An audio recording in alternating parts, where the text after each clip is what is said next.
Assalamualaikum warahmatullahi wabarakatuh. Kembali kita di Teras Aru. Kali ini kita akan bincang-bincang dengan Ketua Panitia Pemilihan Rektor Universitas 19 November Kolaka. Karena saat ini Kampus Maron yang berada di Kabupaten Kolaka, Provinsi Sulawesi Tenggara akan menyelenggarakan pelaksanaan pemilihan rektor. Bagaimana persiapan gelaran 4 tahunan tersebut, kita akan bincang-bincang dengan Pak Yahyanto. Selamat bergabung, Pak. Terima kasih atas kesempatan yang diberikan. Ya. Dan saya sangat senang sekali ya diundang di Teras Aru. Iya, ya. Ya. Ini sudah sejauh mana persiapan untuk pelaksanaan pemilihan rektornya? Baik, saya jelaskan dulu ya dari awal. Sebenarnya tahapan caleg pemilihan rektor ini itu telah kita laksanakan jauh-jauh hari, ya. Jadi mulai dari bulan Januari, gitu kan? Bulan Januari kan Pak Rektor itu masa tugasnya itu berakhir bulan 6 gitu ya. Jadi di 2022 gitu ya. Nah, kita Januari itu kita sudah laksanakan sosialisasi dari awal pembentukan panitia, sosialisasi laporan dan konsultasi di kementerian, dan perkembangan sekarang ini adalah kita sudah membuka dari tanggal 28 Februari. Pendaftaran calon rektor. Iya, saya calon rektor. Sampai tanggal 28 Maret. Itu ya, jadi waktunya itu panjang, sekitar 1 bulan gitu ya. Berarti sekarang sudah ada pendaftar. Nah, untuk sekarang pendaftar ini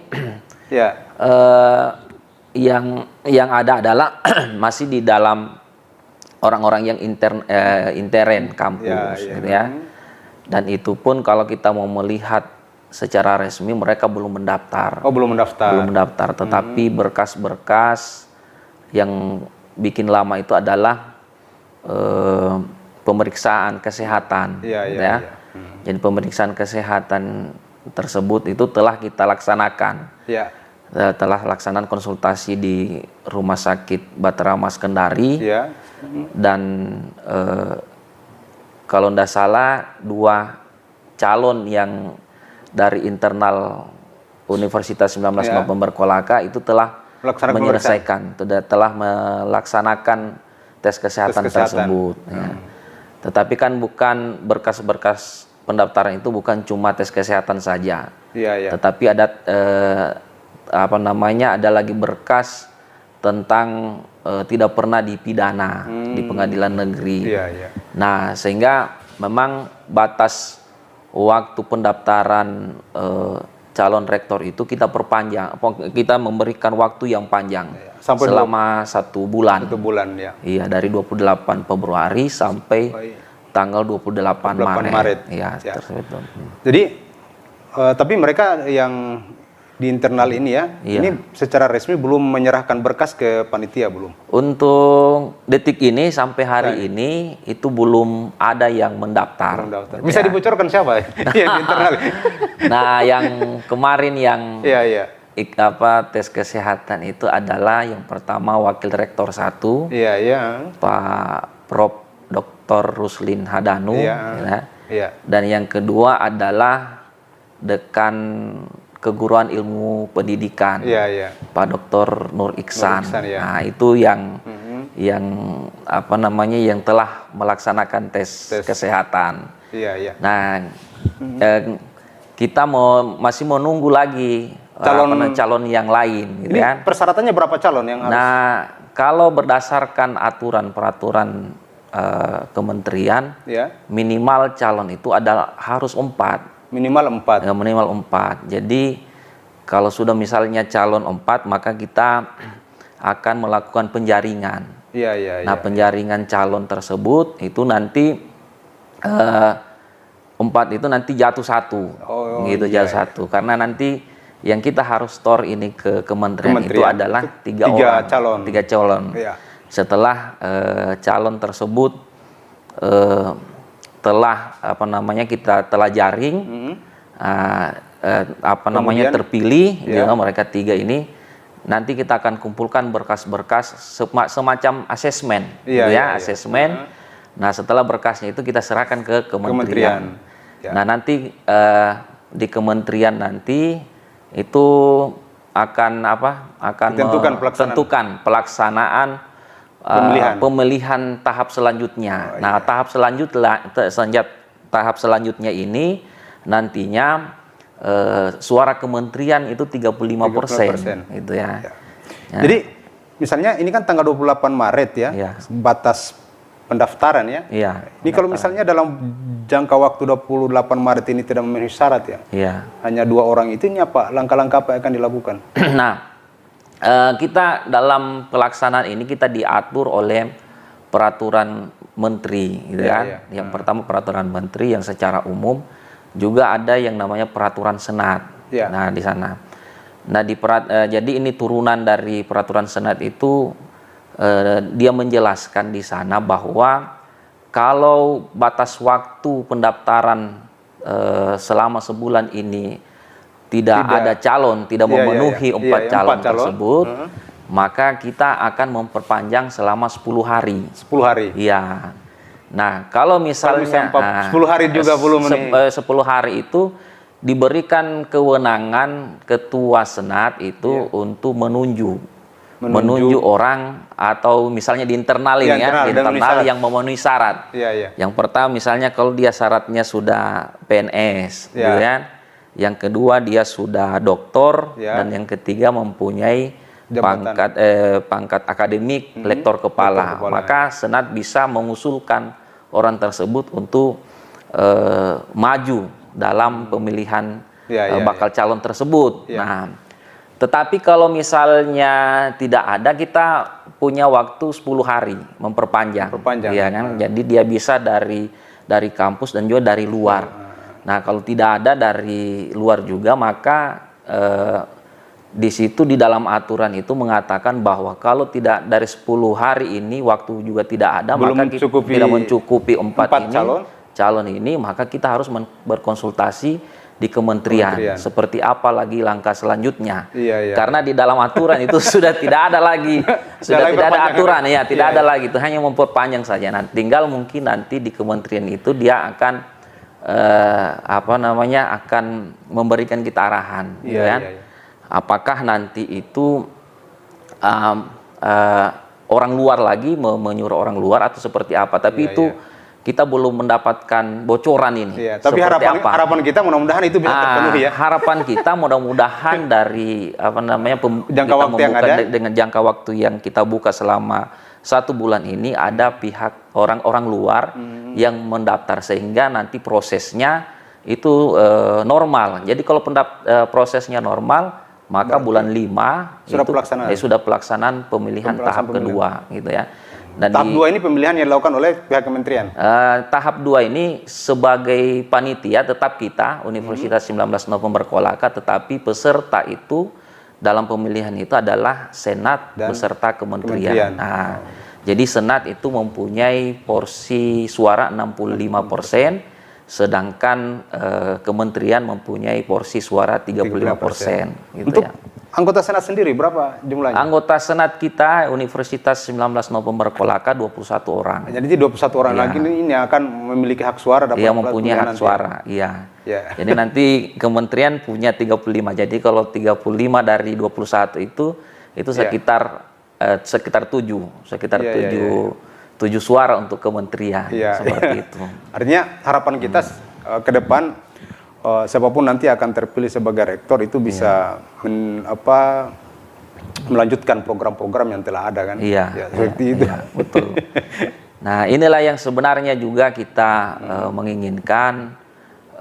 Sebenarnya karena USN ini adalah universitas negeri yang ada di Sulawesi Tenggara, yang pusatnya di Kabupaten Kolaka, sehingga orang yang mendaftar nanti itu mungkin mempunyai visi ke depan untuk membangun dan juga mencerdaskan anak bangsa gitu khususnya Sulawesi Tenggara gitu kan, karena ini USN ini sangat besar gitu kan, karena USN ini ada 3 gedung gitu yang dimiliki. Satu pusatnya di Kolaka, yang kedua ada di Tanggetada, dan yang ketiga ada di Buton Tengah di sana itu. Jadi itu memang calon rektor yang terpilih ke depan ini harus mempunyai visioner yang baik untuk mengembangkan sumber daya manusia di Sulawesi Tenggara. Gitu.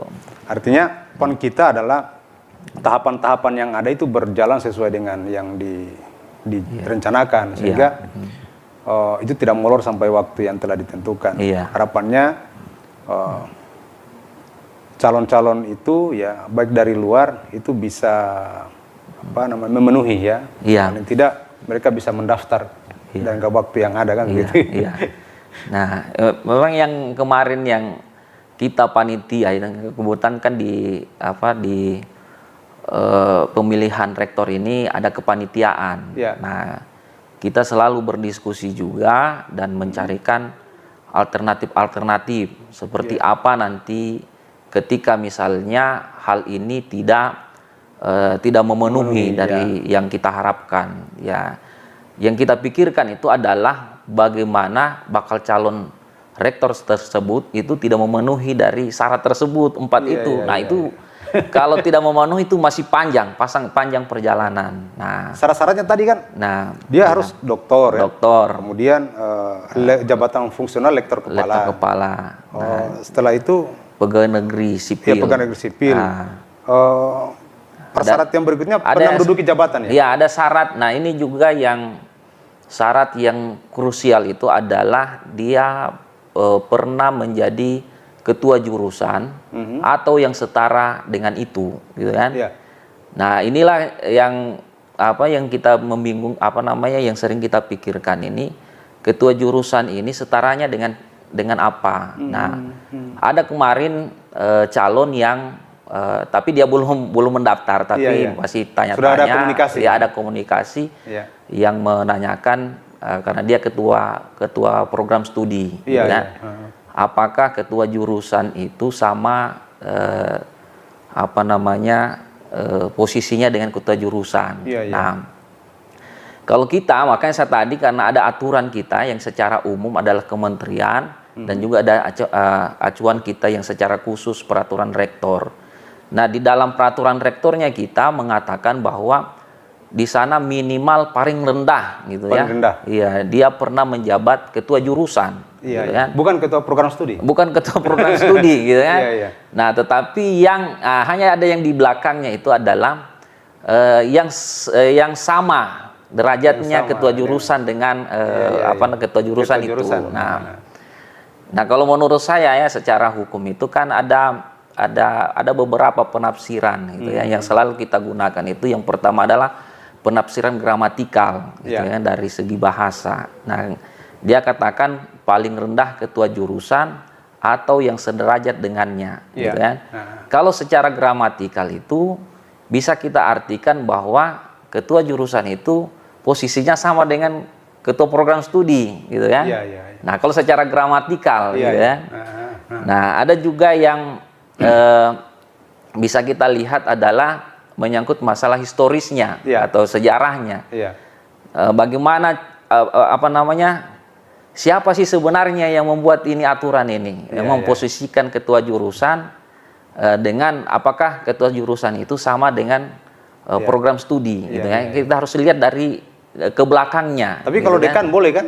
Kalau dekan bisa gitu kan. Hanya yang jadi problem yang ini yang di bawah ini yang minimal ini ketua jurusan itu. Nah, tapi ada lagi penafsiran yang dalam hukum itu yang penafsiran sistematis gitu Nah, di penafsiran sistematis itu kita harus melihat dia secara keseluruhan gitu kan. Baik dia aturan yang sifatnya umum dengan aturan yang sifatnya khusus yang saya katakan tadi itu peraturan rektor gitu kan. Nah, tetapi itu tergantung dari kesepakatan para anggota Senat. Nah, Senat di Universitas 19 November Kolaka, apakah ketua jurusan itu bisa disamakan dengan ketua prodi, gitu kan? Nah, dari hasil yang kemarin yang kita diskusikan itu, memang kan itu sebenarnya tergantung dari tata laksana, gitu, tata laksana keorganisasian. Karena ada juga misalnya kita orang di hukum, fakultas hukum, kita kan cuma satu program studi saja, tidak ada jurusan, gitu. Tetapi ada juga yang di fakultas lain yang ada ada prodinya, ada prodinya, tidak ada ada jurusannya, tidak ada prodinya, gitu kan. Nah, tapi kami dari kepanitiaan harus melihat secara jeli, tentang persoalan itu. Apakah bisa dimasukkan dalam konteks manajerial, gitu ya, manajerial tersebut ketua jurusan itu samakah dengan ketua program studi, gitu kan? Nah, itu yang jadi yang kemarin ada bakal calon juga yang mempertanyakan hal tersebut, gitu ya. Mudah-mudahan ada solusi yang dilakukan oleh panitia, termasuk pihak Senat yang akan bicarakan kembali tentang kriteria tentang itu. Misalnya kalau berjalan waktu yang telah ada ini, diperkirakan untuk tahap pemilihan rektor tahap pertama itu di tanggal berapa? Itu bulan April ya. April, kalau nggak salah itu tanggal, sebenarnya ini saya lihat dari dari aturannya kita kalau tidak salah itu tanggal 9 April. Itu sudah pemilihan. Sudah pemilihan di sana. Itu karena dia penyampaian tahap penjaringan bakal calon, menyampaikan visi dan misi program kerjanya. Itu di tanggal di tanggal 9 April itu. Setelah 9 April kemudian yang terpilih 3 ini diserahkan ke kementerian. Diserahkan di kementerian. Nanti di kementerian itu menyampaikan bahwa mereka sudah siap untuk datang ke Universitas 19 November Kolaka. Kami kepanitiaan akan menyediakan semua fasilitas tempat untuk pemilihan yang biasanya dulu ada penyampaian visi misi, kan? Nah, setelah penyampaian visi dan misi tersebut, nanti bakal calon ini itu dipilih secara tertutup. Pemilihan secara tertutup. Yang dihadiri oleh Senat Universitas 19 November Kolaka dengan utusan kementerian.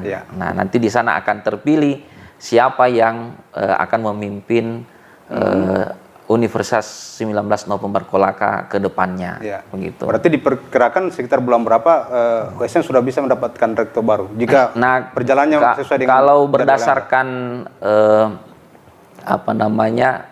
pengangkatan rektor, itu dia tanggal bulan 6, Jadi bulan 6, kalau tidak salah sekitar tanggal 26 lah, 27 Juni. Itu yang itu sebenarnya sudah dilantik bulan 6 itu. Nah, ini makanya kita mempercepat itu sampai bulan 5 pemilihan itu, sehingga nanti tidak ada kevakuman hukum, gitu kan, hukum kepimpinan di Universitas 19 November Kolaka. Jadi begitu masa waktu rektor Universitas 19 Kolaka selesai, maka sudah ada rektor terpilih, gitu ya. Nah, sehingga tetap berjalan terus kepemimpinan di Universitas 19 November Kolaka. Gitu ya. Oke, baik terima kasih sudah gabung di Teras Aru. Sahabat Aru, mudah-mudahan jadwal yang telah ditentukan oleh panitia dalam pelaksanaan pemilihan rektor berjalan sesuai dengan waktu yang telah ditetapkan. Terima kasih. Assalamualaikum warahmatullahi wabarakatuh. Waalaikumsalam.